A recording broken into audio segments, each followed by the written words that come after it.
That's a name cafe on Impact Africa Television. We're set to delve into our discussion segment, and we would be talking about the Nigeria CCTV contract scandal. We have a political analyst in the studio, but before we introduce him, the Socio-Economic Rights and Accountability Project, SERAP, has sent a Freedom of Information request to the Minister of Finance, Budget and National Planning, Mrs. Zainab Ahmed, for details of the failed $460 million loan. And it was set to be used for closed circuit television contracts and other Chinese loans.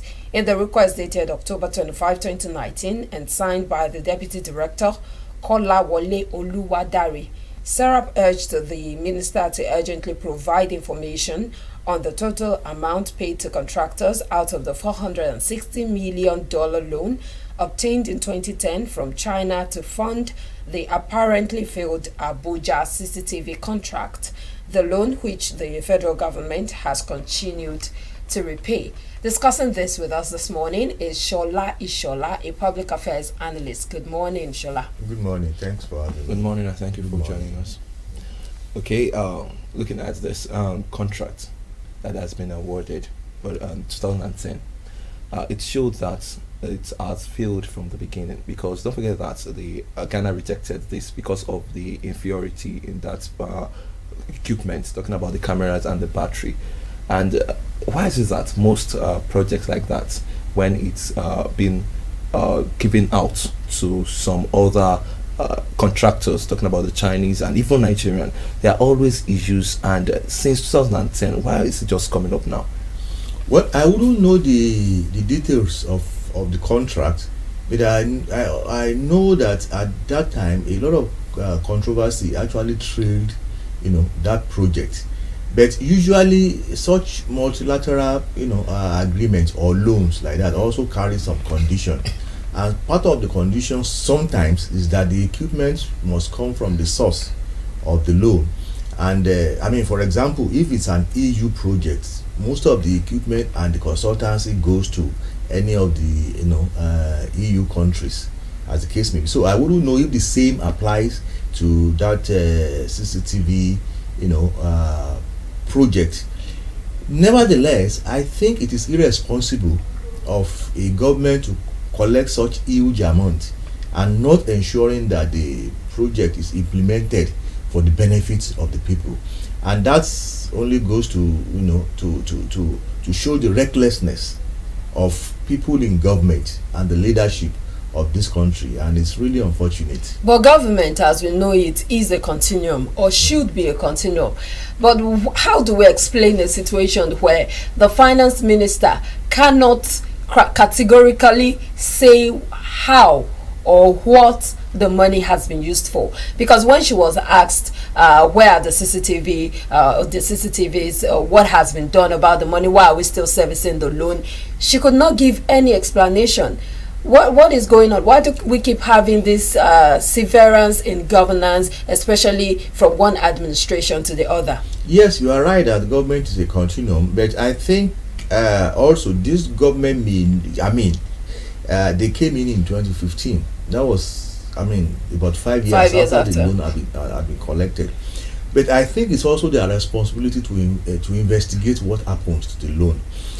Yes, I can understand that this minister may not be able to explain, because as a minister you cannot explain so many things, because she's only in charge of the finance ministry, not in charge of the security or whatever other ministries is handling that project. Unless she investigates what happened to the loan, she may not be able to offer an explanation. But I expect that by now the loan should be under investigation, and probably in few days or few weeks we should be able to have an explanation for it, because it's such a huge amount that it cannot go unnoticed. So I would suggest that we probably give government some time. You're saying that you don't think the Minister of Finance should be able to explain, or the fact that the loan should be will be returned, and if I should borrow money from you and I want it for something, and I know I'm going to return it, I think I should put all my how will I put it now? All my focus on it, on the implementation, so I can actually know, okay, I've actually used this money to achieve something. You see, what I suspect is that it is the debt management office that monitors, loans, whether local loans or, whether domestic loans or foreign loans, as it is. And I think it's also part of the responsibility of that office and probably due processes office and the rest to monitor, the implementation of such loan. And of course, the Department of Planning, which used to be a Ministry of Planning, at the time. Okay, so the minister probably will have to do some consultation before she could be able to make some explanation. But what I'm saying is that the amount is too huge for government not to pay attention to how the project was implemented. So along the line, somebody should be able to explain. I think among the civil servants, in the relevant ministries, somebody should be able to explain. Of course, I imagine that if I were in government, I would do some consultation before I make some explanation. So let us just give the benefit of the doubt that that is what the minister is doing. But why do we have to come to this point where dust is being raised, people are asking questions before the right thing is done? Because this is an issue that has been on for a long time. She was aware of the loan servicing that we've been servicing a party, not even paying back, was servicing the debt.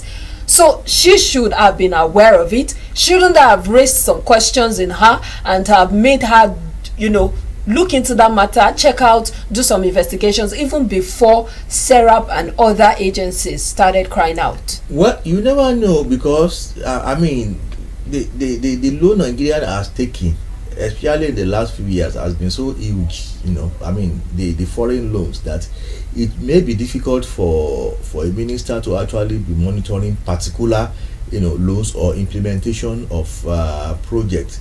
So she needs to, of course, do consultations. But we're talking about money here, and whose duty is it to monitor how the finances of a country are being used? Yes, it's our responsibility to manage the finances of this country, but not to implement projects. Of course, but she has the onus to ensure that the monies given out are being used for the right purposes. Well, mismanagement of projects is part of the rot in the system, as the case may be. But what I'm saying in essence is that the rot is so much that if somebody begins to bother his head with every loans, every management of every project, it may be humanly impossible to grasp how everything is going at the same time. I believe she has people working with her who can make that easy. But what I'm saying is that SERAP has invoked the right channel by invoking the freedom of access to information law. Don't forget that even before they make information available, they give a number of days within which they gather facts and the rest before they release the information. I wouldn't know whether that period has lapsed or not, but I'm not trying to defend the minister, right? But what I'm saying in essence is that there are certain things that are difficult in this system, that if you don't do your investigations very well and do your assignment very well, you can't just be blabbing and giving information, because I also know that a lot of finances have been diverted by past government, that it has become so controversial. So I imagine that as a minister, she will be very, very careful in giving information without getting being assured. But at the end of the day, it's the EFCC that is still going to investigate whatever. But don't let us forget that the 7th Assembly probed this particular project and nothing. What was the outcome? Now, do you think that there will be any outcome this time around also? Well, let us hope, because that the struggle against corruption of this administration at least will spur them into investigating what has become of that huge amount. And then, but again, there are so many investigative reports that are gathering dust in government. Don't forget, especially when individuals and personalities that are of high value are involved. Okay, most of these things are immersed in political intrigues. That is the problem. And until we are able to separate politics from from corruption investigation in this country, we may not have any tangible outcome to in the investigation of all of this.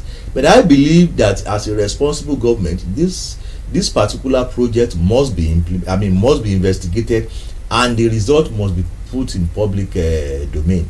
Do you think the Chinese are going to come back on site to fix this CCTV? Well, depending on what has become of the funds. If the funds had been exhausted, they wouldn't come on site. Nothing will happen. Don't forget that even at the same time, we are investigating the amount that has gone into power projects. At this time, and it is now that we have discovered that about 3/4 of that huge amount has actually been diverted. Sometimes into project that we even see, that the government see but refuse to investigate. So we never know if the same thing has happened to CCTV. But what I'm saying in essence is that even the CCTV project that we are talking about is also, very little compared with other projects that has been mismanaged in this country. When we begin to use some English words talking about diversion, talking about mismanage, is it not trying to paint something out? Like when something has been stolen, it has been stolen. When something has been alleged misused, okay, for something else, is there no better way to say, instead of us saying that? But you see, legally speaking, you have to be careful with the language that you use until you are proven by the guilty court that you are guilty. Nobody can, if anybody accuses you of because some the onus is on that person. Because some Nigerians have come out to say that talking about the security itself, do you think that the next step should be the CCTV camera in the first place? If not the CCTV camera, what else? We cannot rely only on human intelligence. But they were going to be installed in Abuja. Is Abuja the only insecure place? You see, I think there was a similar project also in Lagos at that time. Was it implemented? There were a lot of controversies around this issue. But what I'm saying is that anything security is very, very central to national life. If truly the fund had been diverted, then it would be irresponsible of leadership, because it has to do with the lives of Nigerians, securing the lives of Nigerians.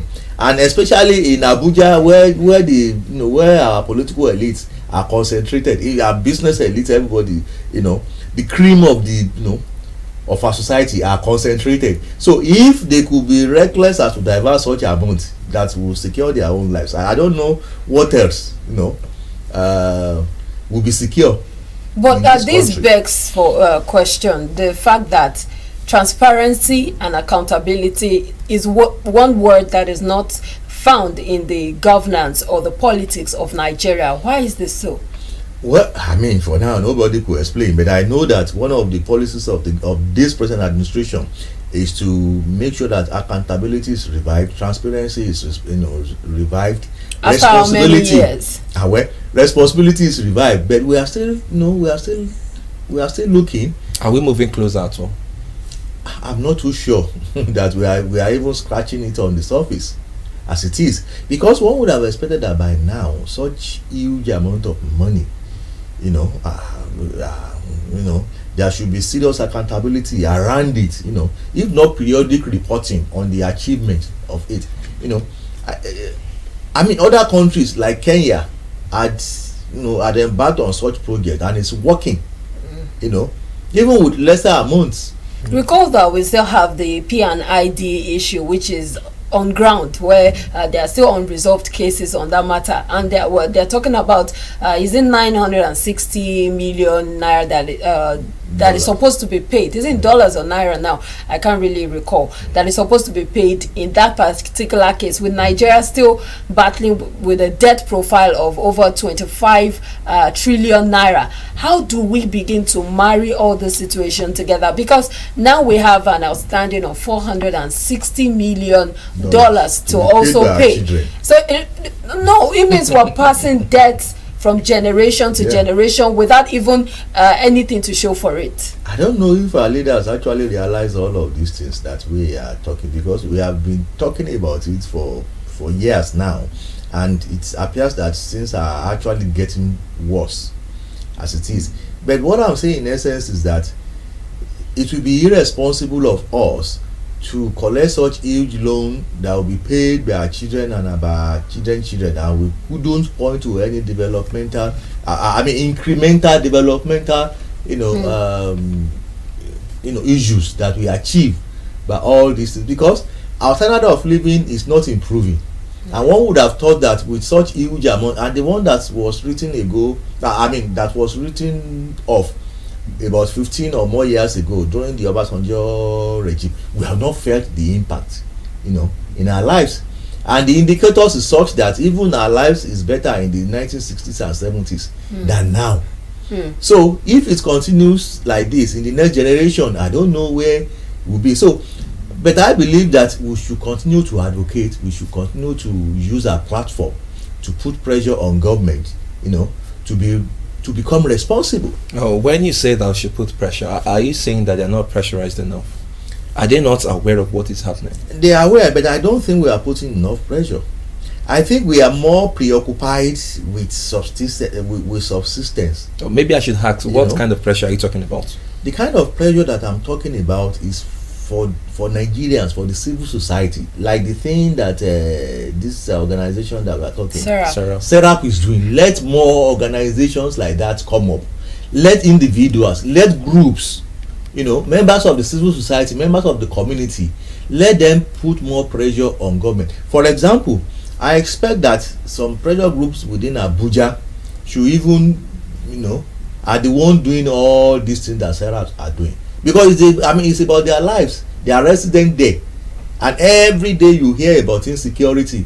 You hear about people being lost all around it. So one would have thought that resident association or something like that would have been putting, observing the situation and putting pressure on the government about what becomes on this project, so that it will impact the security, within that metropolis. But do you suspect any foul play here from the finance minister? Do you think she's sincere enough, or do you suspect some foul play? Is she covering up for some people? I wouldn't say that about the minister, but I think if a project like that is shrouded in controversy, then there's something about it that should be investigated. All right, thank you so much, Shola, public affairs analyst, who has been talking with us on Nigeria's CCTV contract scandal. We'll take a short break. We'll be back to talk more. Please stay with us.